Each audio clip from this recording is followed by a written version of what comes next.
Hosting by Amber, where hearts collide. Cooking up joy, let our spirits ride. Gather round the table, let the good times roll. With every dish we share, we fuel in the soul. Welcome to Hosting by Amber and My Kitchen, where we celebrate real talk, real life, real food that fuels the ones we love. I'm your host, Amber, and today I am super excited to be welcoming my dearest friend and sister of the soul, Suzanne, to my kitchen. Suzanne and I have been ride or die since we were 14 years old. We have this unbreakable friendship where we laugh through the highs, we've held each other through the lows and everything in between. And having Suzanne here is like welcoming family into my house. Today, we're diving deep into Suzanne's incredible world as a single mom in her 50s, raising 3 very energetic boys. We're talking the chaos of school pickup, drop-off, homework battles, after-school activities, and keeping it all balanced. Her eldest son has autism, her middle son ADHD, and herself managing her own ADHD. Like the superhero she is, we are going to get real about the struggles, the triumphs, and the secrets of her navigating through her life and pulling it all together. In my kitchen, we're putting it all into action. We're going to whip up a nutritious, delicious meal in under 30 minutes because when life is this full, you need fuel that's fast, flavorful, and nourishing for the whole family.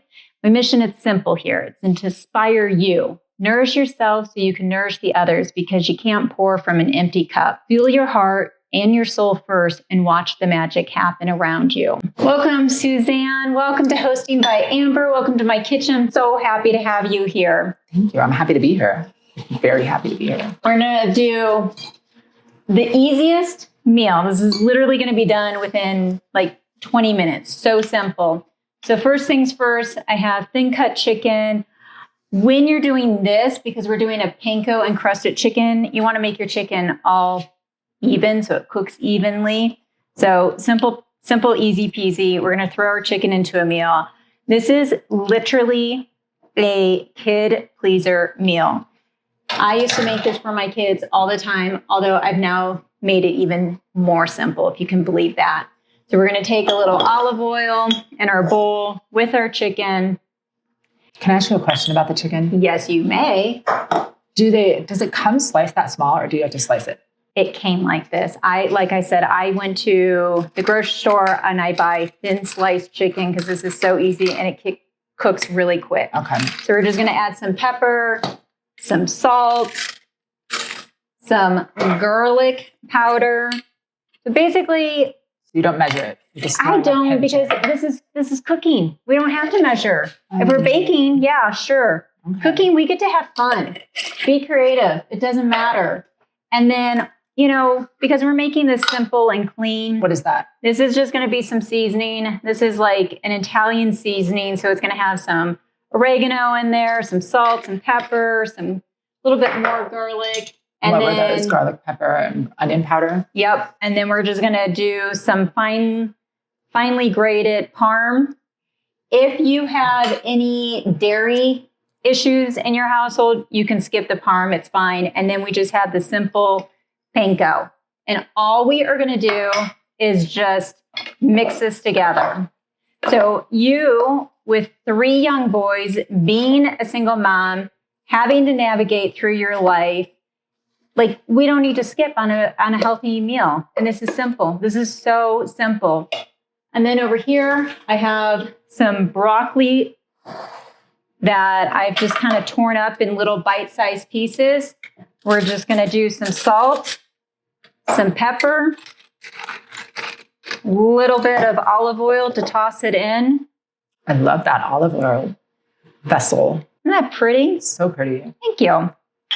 And then if you want, you can add some Parmesan cheese on it. Why not? We did it with the chicken. Let's keep it consistent. We can add a little garlic powder on here as well. Again, just fun flavors. Because we're cooking so simple and so clean, we don't have to skimp on the flavor. So adding some seasoning, adding some salt, some pepper, voila, easy peasy. And then while I'm doing that, I'm going to stick this in the oven at 415 degrees. And then this honestly will be done probably within 15, 20 minutes. Okay, I have some questions. So as far as broccoli goes, I throw everything in my air fryer. You can. If you have an air fryer, do it. So is there a consistency that you're looking for? So it really is a matter of preference at that point. If you want it more crispy, then you can have it more crispy. I like it to have a little crisp because I like the texture of that, Okay. but I don't want it too crispy where I'm losing out on a lot of that nutritional value. Okay. So now that our chicken is all tossed here, you can see I've just tossed it together. It literally could not be any easier. We're going to get our water boiling for our creamy polenta. And again, this is a completely gluten-free meal. So with the chicken, I'm just going to put it on. You can put it on a cookie sheet that's lined in tinfoil. I don't love scrubbing dishes, so I try to make everything as simple as possible. And then what we are going to do with some of this leftover panko, we're just going to kind of sprinkle this on our chicken because it's going to brown up. And what this is going to do is going to seal in the flavors, make our chicken really juicy and yummy. And like I said, this is a kid pleaser. You can't go wrong. This is like a healthy take on a chicken nugget or a chicken tender. What does this do?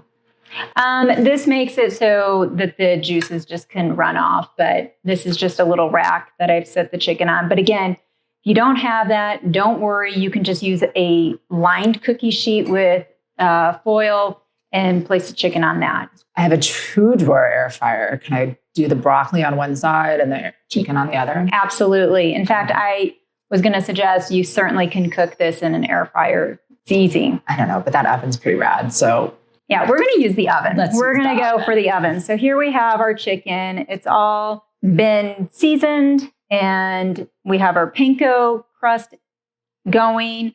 And now we are going to stick it in an oven at 425.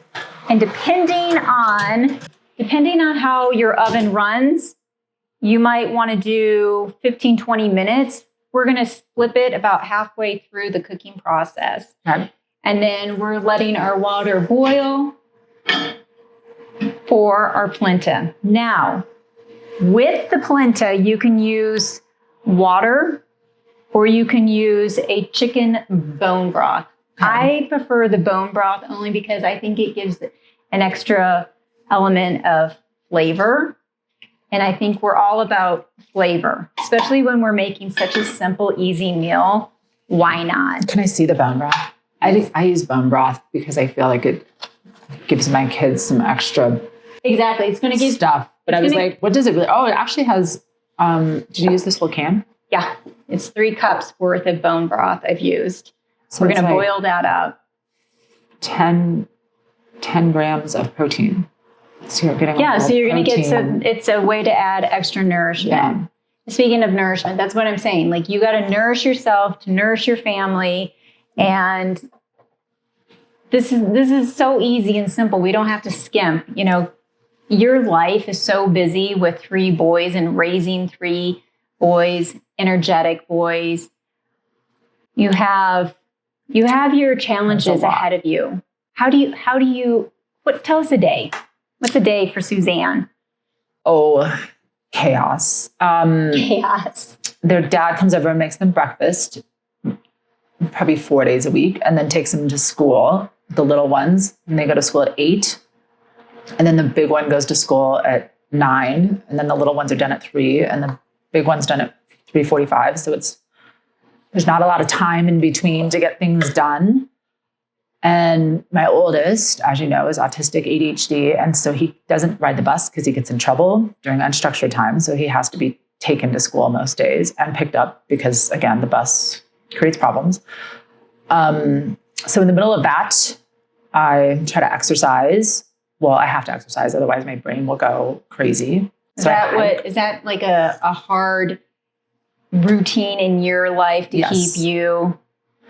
Strangely, I didn't do it until I realized that as part of my ADHD, I had to have that like dopamine hit, and I was making myself nuts. And also the old condition of like, oh, if I sacrifice myself, everything will be fine. And if I don't take care of myself and take care of everyone else, that's what, you're supposed to do. And I realized that does not serve anyone. You are correct. And so I have to exercise in the middle of all that. And then I try to get my whole life done at 3:00 because like whatever it is I'm doing, whether it's property management or whatever it is I'm doing, exercising, taking a shower, has to be done by 3 because then the chaos starts.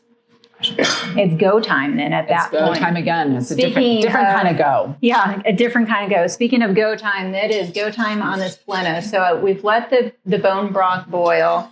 And now I'm just going to slowly stir in this polenta as I whisk it. And we're going to turn the heat down to a low. And this is going to cook for about 5 minutes. And this is again, we're giving love here to this polenta because this love is going to transfer to your family. When you feed your family, the meal that you are preparing, make sure that you're fueling your food with the love within you because that is going to transfer to your family. It's all about love and nourishment. And when the kids come home, one of the things I love to do when my kids were little is cook with them. And I gave everybody a simple task, age appropriate, of course. But this is a fun meal too, where you could incorporate your kids to help you and talk about their day. It's keeping you together as a family. And again, I know you are running a million different directions and 100 miles per hour. And I can swing 20 minutes. But you've got 20 minutes. I've got 20 minutes. You got 20 minutes. And just take it and take advantage of it with your kiddos. Well, and all of this stuff can come from the freezer too. Exactly. So even better. Yeah. And all of it. Exactly. So with your son that is autistic, what have you had to do to help him along the way? You've mentioned you take him to school, you pick him up to avoid the trouble that could possibly happen on the bus. What about at school? What do you do there? Well, interesting question. Timing, I guess I should say. So this week we had a problem because we had to go in and have a meeting with the school because he was making a paper airplane last week and put a paper clip on the end of it and was trying to get it stuck. So he's 11, trying to get it stuck in the ceiling and missed the ceiling, hit the teacher. No one was hurt. Kind of a quintessential 11-year-old thing to do. But he got what the school calls as a referral form because he had been asked several times to stop and he didn't. So historically, he's now in 6th grade. Going up to 6th grade, he would make it a game to be, if something like this happened, he'd be like, I'll be the kid in the school that gets the most referrals ever. So kind of the self-fulfilling prophecy of I'm bad. And even though if you look at his behavior, it was because of his diagnosis and neurodivergence, and he doesn't have the impulse control to stop throwing the airplane when someone says stop several times. He doesn't have the capacity to shift his brain that fast. And so basically he's getting punished for how his brain works. So the meeting this week is, okay, don't give him referral forms. And so now what I have to go do, and then today, I just left home today to drive over here, and he emailed his dad because they can't use phones, but he figured out how to email because he's also super sharp. Of course he did. He emailed his dad to come pick him up at school. And he had emailed me yesterday to pick him up too. So on top of all of that, you're like managing kids who are overstimulated in school and need to come home sometimes and have a break because it's too much to keep their crap together all day. They have to sit there all day and pretend like they're neurotypical. So got him yesterday. Adam calls me and says, well, is this a pattern? What's going on?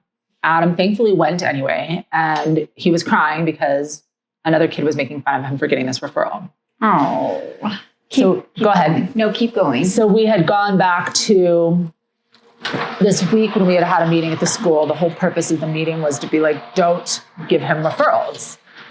And what's interesting is people think, well, if I don't give him a referral, then every other kid's going to think they can throw airplanes, right? It's this whole general deterrent.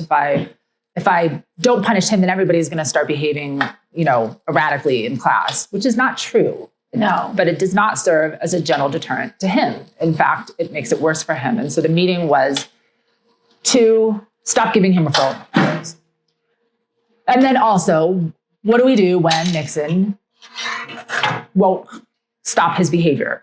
So there's a 3-tier system that they came up with, which is one, to give him like a fizzy mint to kind of change his brain chemistry and like redirect his brain to stop that behavior and start a new behavior. The fizzy mint is supposed to kind of be able to regulate him and redirect him. Like really, truly just a mint that's fizzy, that fizzes in his mouth, that pops in his mouth. And that feeling helps change his brain the way it'll like stop the way the brain's going and change it into a new path. So like if a lot of kids who are get really dysregulated, parents will give them a sour gummy because that will stop their brain. That will stop the meltdown. Oh, this is interesting. This is new. I have not heard this before. So part of the 3-tier system is, okay, give him the mint. If that doesn't work, then ask him if he wants to take a break. And if that, if it still escalates, then the third is, well, what do we do with the third?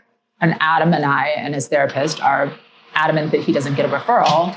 And the school's kind of like, well, then everyone's going to be doing all this stuff. And so now, after what happened today, I have to go back, reply to all the administration and the therapist and be like, and back it with research, cite my sources, and tell them why he cannot get referrals because they are hesitant to agree to that. Oh my gosh. But as part of his individual education plan, I mean, my whole goal for him is that he doesn't turn, like, I think the stats are like 30 or 40% of kids who are ADHD and or autism spectrum disorder end up with severe depression because they're getting punished and shamed through life for being that makes who sense. They are. I can see that. And so my whole goal is to get in front of this and be like, don't do things that shame him for how his brain works, and let's figure out a way that works for him to understand natural consequences of his actions.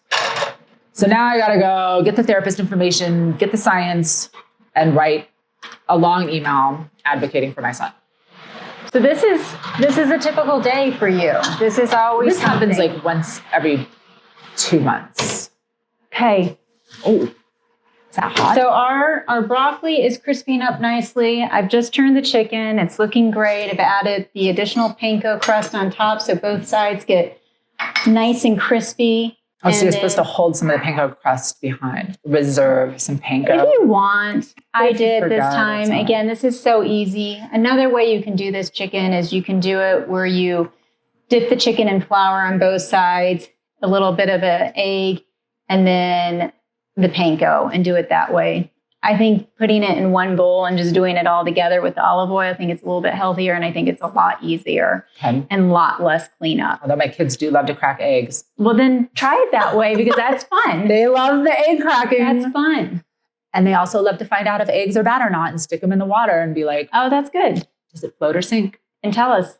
It's really fun. If it's floating, does that mean it's good or it's bad? Bad. Bad. Has to sink. Yep. But if you get fresh eggs, you don't know how long they're good for. That's so you right. have to use the sink float test. Oh, I love a fresh egg. I know. So over the years and having to deal with your sons and the different neurodiversity between you, your boys, you're figuring out your life. Yeah. And you're trying to make sure you're staying grounded in order to, because you're the role model. You're the role model for your boys. And this isn't easy. What strength or what lessons have you learned from your boys through this journey? I would say the first thing that comes to mind is that the way my parents parented me and what I've learned as a parenting strategy or how it was done before isn't necessarily the right way. So it's breaking that cycle. And not that my parents did the best they could too. I mean, I'm not by no means shaming them. But what Adam was kind of raised in a similar way, like this is how it's done. This is what you do. This is how it's proper. This is what's expected of you. Be all of those things. Don't get in trouble. And instead of shaming our kids for getting in trouble, like the airplane thing, I was like, kind of made a joke about it. I was like, dude, if you were trying to hit her, you should have just hit her, like just trying to be like, which of course he wasn't trying to hit her, but just trying to be like, okay, you got in trouble at school, but you're not going to get in trouble at home. I'm not going to shame you here for being neurodiverse.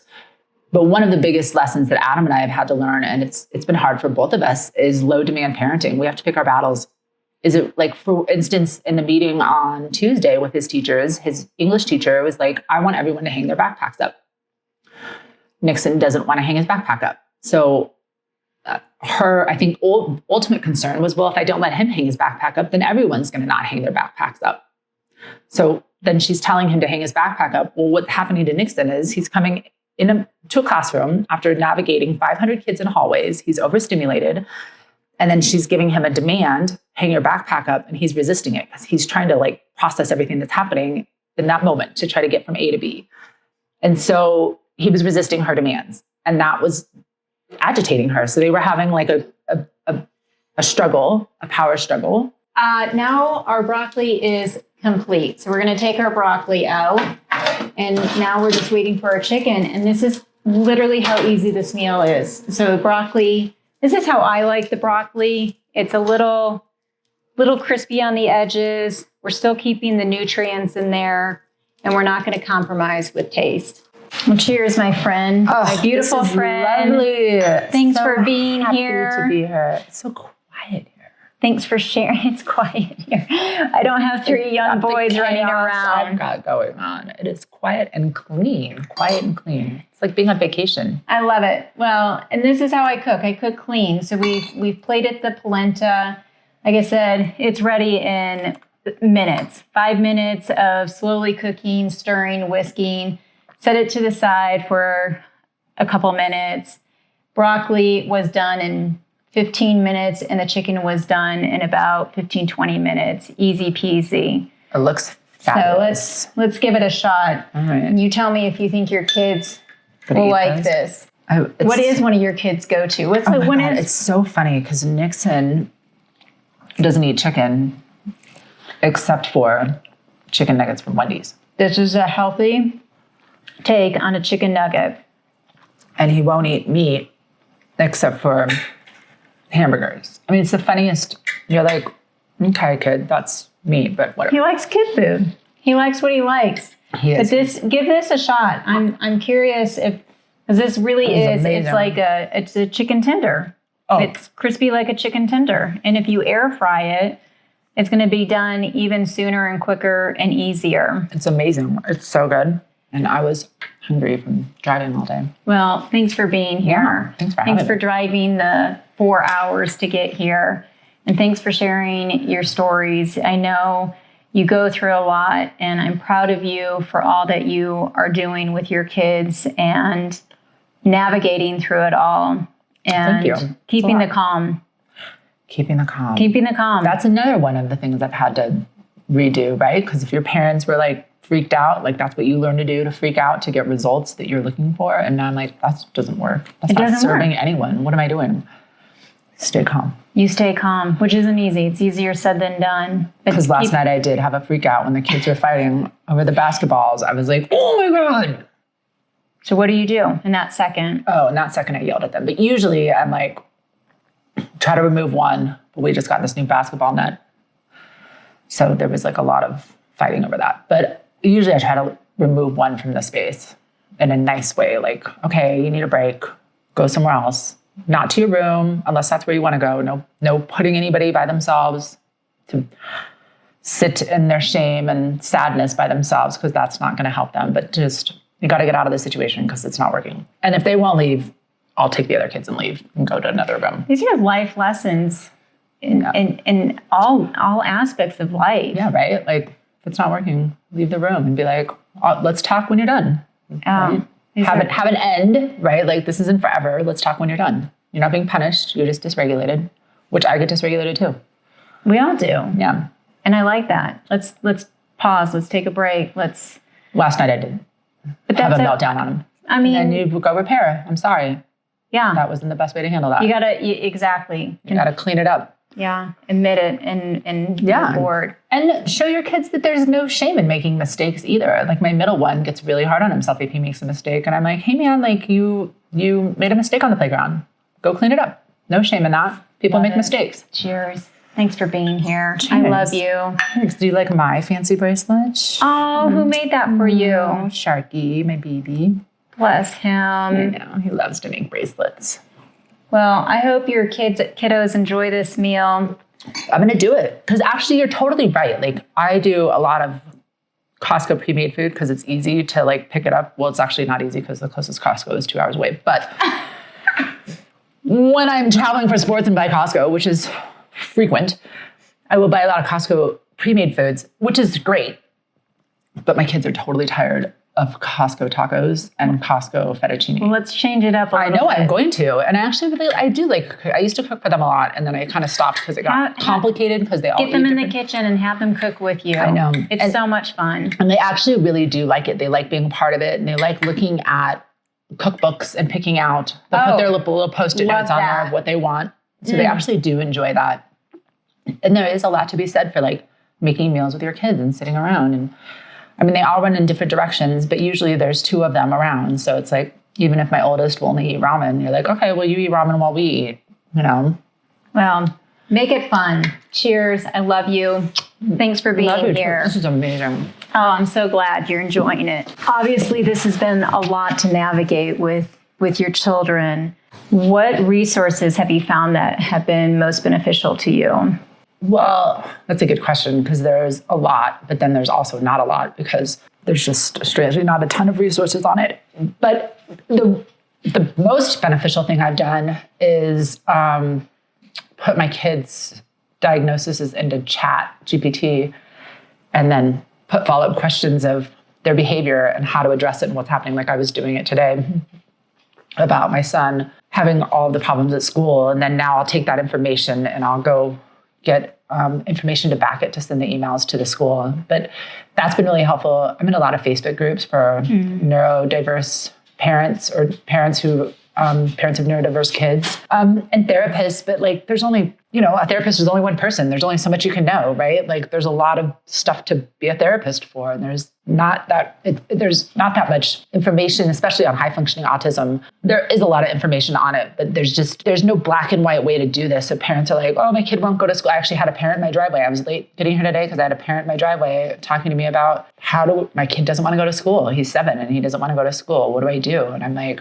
oh man, that's rough. Like I would guess he has sensory issues, but then there's so many, okay, well, is it sensory issues? How do you feel? Who helps you with that? Oh, okay. An occupational therapist. Oh, I didn't know that. I didn't know what occupational therapists did. And so you have to like start piecing it out one problem at a time. Like if your kid has sensory issues, you go see an occupational therapist. And then you're like, oh, well, they're misbehaving at school. And now what do I do? Oh, you have a behavioral therapist. It's a lot. The Chat GPT has been really helpful. And then I also have a coach, like a autistic neurodiverse coach that'll help me coach me through it. So I'll call her with my problems and be like, how do I handle this? Is this appropriate? What would you do? She has 3 neurodiverse kids too. And so coaching helps, but really being in these Facebook groups has been really, really helpful because you'll see a lot of people post things and then you see the responses and you're like, oh, okay, that makes sense. Well, I appreciate you telling your story because that helps with anybody that's listening here today that you've shared your insight and you have to advocate for yourself. You're advocating for all 3 of your children. Sure. No one else, they don't know how to do it. And the schools don't have the resources. So if you don't do it, it won't get done. They don't have the resources and they don't have the time. And then they're just like, oh, your kid's a bad kid. Well, that's not it at all. Yeah. They just don't show up in the world as a neurotypical kid. They're not bad. They're not bad. You have really great kids. They are great kids. And they're so cute. They are cute. And so incredibly smart, intelligent. Yeah. And they love you to pieces. And Thanks I for love you lunch. to pieces. Thanks for lunch. You're and for welcome. having me. Thanks for being here. Love you. Can't wait to see the Hosting by Amber book that I just ordered. You have one next to your bed, signed by moi. Love it.